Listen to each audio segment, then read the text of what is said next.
Hello and welcome to Vision of Asia, the news you can trust and events that move and celebrate our very own South Asian community. I'm Nidhi Kathuria coming to you from our ITV Gold studio in New Jersey. In the headlines today, Omicron hasn't peaked in US, Surgeon General says, warning that next few weeks will be tough. Air India curtails US operations in view of deployment of 5G communications. Teenager Prasiddha Padmanabhan got more women of color added to history lessons. India celebrates its 33rd anniversary to the South Pole. Stay with us on Vision of Asia for news in detail right after this short break. The United States has not yet reached a national peak of the Omicron variant, the nation's top doctor, Surgeon General Vivek H. Murthy said, urging caution even as the explosion of cases has started to plateau in some areas. Case counts fueled by the highly contagious variant have started to level off in some parts of the country hit early by the latest wave. In the District of Columbia in Maryland, experts said the Omicron-fueled surge was showing signs of peaking in recent days after a winter wave began to slow in other Northeast cities, including New York and Boston. While that's good news, Murthy said the challenge is that the entire country is not moving at the same pace. The Omicron wave started later in other parts of the country. Murthy also stressed the impact of the surge on hospital resources.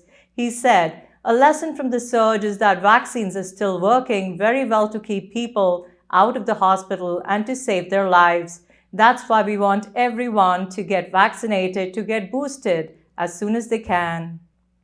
United Airlines said the US government's current 5G rollout plan will have a devastating impact on aviation, negatively affecting an estimated 1.25 million United passengers, at least 15,000 flights, and much-needed goods and tons of cargo traveling through more than 40 of the largest airports in the country annually.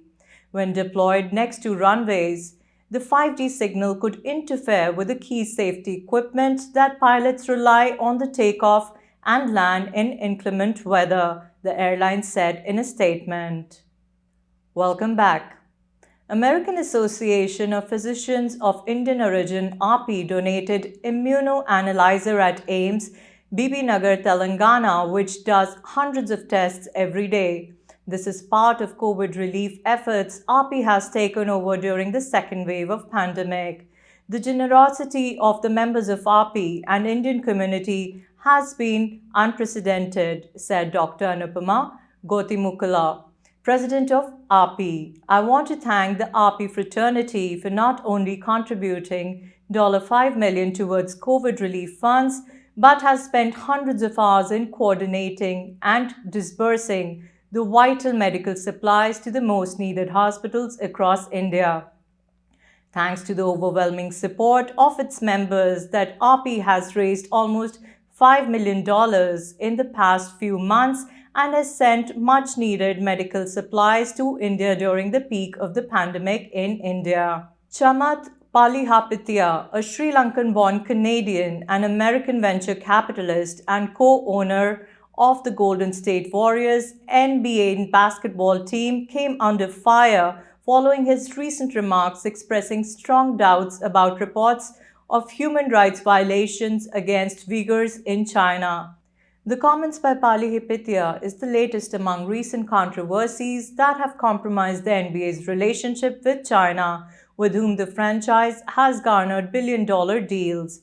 During an episode of his All In podcast, which aired Saturday, Palihapitiya and his co-host began a debate about Joe Biden administration's stance on Beijing's treatment of Uyghurs while discussing the domestic economic and political situation in the US. During the Donald Trump administration, the US became the first major Western government to declare China's repressive policies genocide and crimes against humanity. During the latest podcast episode, in response to co-host Palihapitiya said, "Let's be honest, nobody cares about what's happening in the Uyghurs, okay? You bring it up because you really care, and I think that's nice that you care. The rest of us don't care," he said. Palihapitiya's remarks drew swift backlash from critics who called his comments insensitive. China has been accused of committing crimes against humanity and genocide against the Uyghurs population and other Muslim ethnic groups in the northwestern region of Xinjiang. Human rights groups believe China has detained more than 1 million Uyghurs against their will over the past few years in a large network of what the state calls re-education camps and sentenced hundreds of thousands to prison terms. This is also evidence that Uyghurs are being used as forced laborers and of women being forcibly sterilized, tortured, and sexually abused.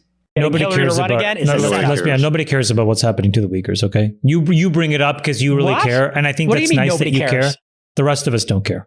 I'm just telling you a very hard. Wait, you're saying you personally don't care? I'm telling you a very hard, ugly truth. Okay, of all the things that I care about, yes, it is below my line. 16-year-old Prasiddha Padmanabhan founded Women for Education, Advocacy and Rights, a non-profit with an executive board made of entirely of students. Prasiddha is a first-generation Indian American and says those comments she saw online in 2020 about taking away women's rights to vote made her think about what she had learned in her history classes about women. She, like most people, had been taught about Harriet Tubman, Rosa Parks, and Susan B. Anthony, but she couldn't recall learning about what women did during Civil War or during other notable periods. She told her parents she wanted to start an organization that would focus on getting those stories told. One of Prasiddha's first actions through the organization was to create a Change.org petition calling on Fairfax schools to integrate women's history into elementary and middle school curriculum. She says she wanted to gauge support of that effort. The petition drew more than 5,000 signatures. Her collaboration with school officials is ongoing, but so far she has worked with social studies teachers to create Civil War material made available for 6th grade US history lessons, and she has written many books about Native American women for the school system's young readers. 33 years ago, on 17 January 1989, 22:15 GMT, Colonel J.K. Bajaj, SM, VSM, FRGS became the first Indian, indeed first Asian, to ski to the South Pole, together as the first international overland expedition team of 9 members from 5 countries. This team opened up a new axis in the Antarctic, traveling from their base at one end of Antarctica, the Ronne Ice Shelf close to Union Glacier Camp, and the Ellsworth Mountain Ranges to the bottom of the Earth, the geographic South. They traveled these 1,200 kilometers using a sextant, a compass, and dead reckoning. At the age of 47, Colonel Bajaj was a man on a mission, unstoppable, overcoming unbelievable hurdles on their arduous journey with a determined mindset to cover 1,200 kilometers on skis in 50 days across the uncharted Antarctic route to hoist the Indian flag at the South Pole. Sledging loads over 30 kgs, skiing for 10 hours daily in an average temperature of minus 30 degrees Celsius, with roaring winds gusting to 40 nautical miles and navigating extremely dangerous ice, their undertaking was a true test of endurance, preparation and heroism. Mr. K.C. Pant, ex-Defence Minister of India, at the reception on his return said, "That is the stuff all rightful dreamers are made of." His single-minded persistence speaks volumes of courage and sense of adventure, a very symbol of human spirit that reaches out to the extreme limit of endurance through flashes urging him to achieve and achieve and achieve. When Colonel Bajaj was asked what were his feelings on reaching the South Pole, he replied, "Simple. Thank God there was some end of the earth. We all have a South Pole in life. Its other name is challenge. Stay focused and meet it with persistence to succeed," concluded Colonel Bajaj. And this is how the Indian flag was hoisted at the bottom of the earth. On the 17th of January 1989, 13 people stood at the geographic South Pole, exhausted but exhilarated. They had just skied 750 miles on foot from the Ron ice shelf to the bottom axis of the Earth in some of the most inhospitable conditions ever prevailing. This is a story of sheer determination and willpower, in the best tradition of all such heroes who dare to dream, to unlock the secrets of the world's last wilderness, Antarctica, the icy continent. This documentary is a tribute to the spirit of man, to his unconquerable will as man seeks to challenge nature and harmonize with it. Well, I guess it's probably the greatest adventure that I'll ever undertake. How accurately and how safely we move would be the point at issue, according to me. And I realize, as we all do, that this is not only an adventure, but it's a very dangerous trip.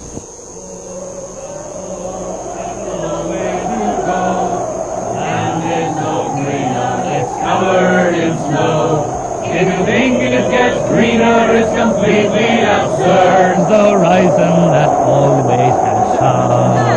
Chapeau, chapeau, it's a long way to go. Land is no greener, it's covered in snow. If you think it gets greener, it's completely absurd. You should come and see us live at home.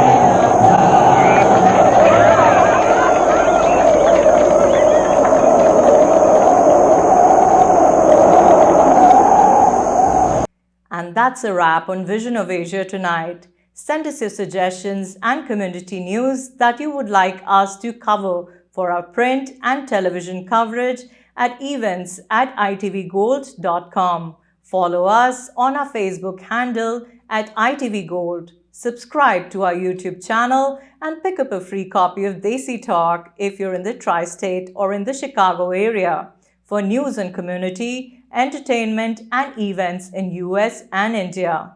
You can also read the News India Times newspaper online at www.newsindiatimes.com or subscribe to the hard copy by calling 212-675-7515. Thank you. Take care.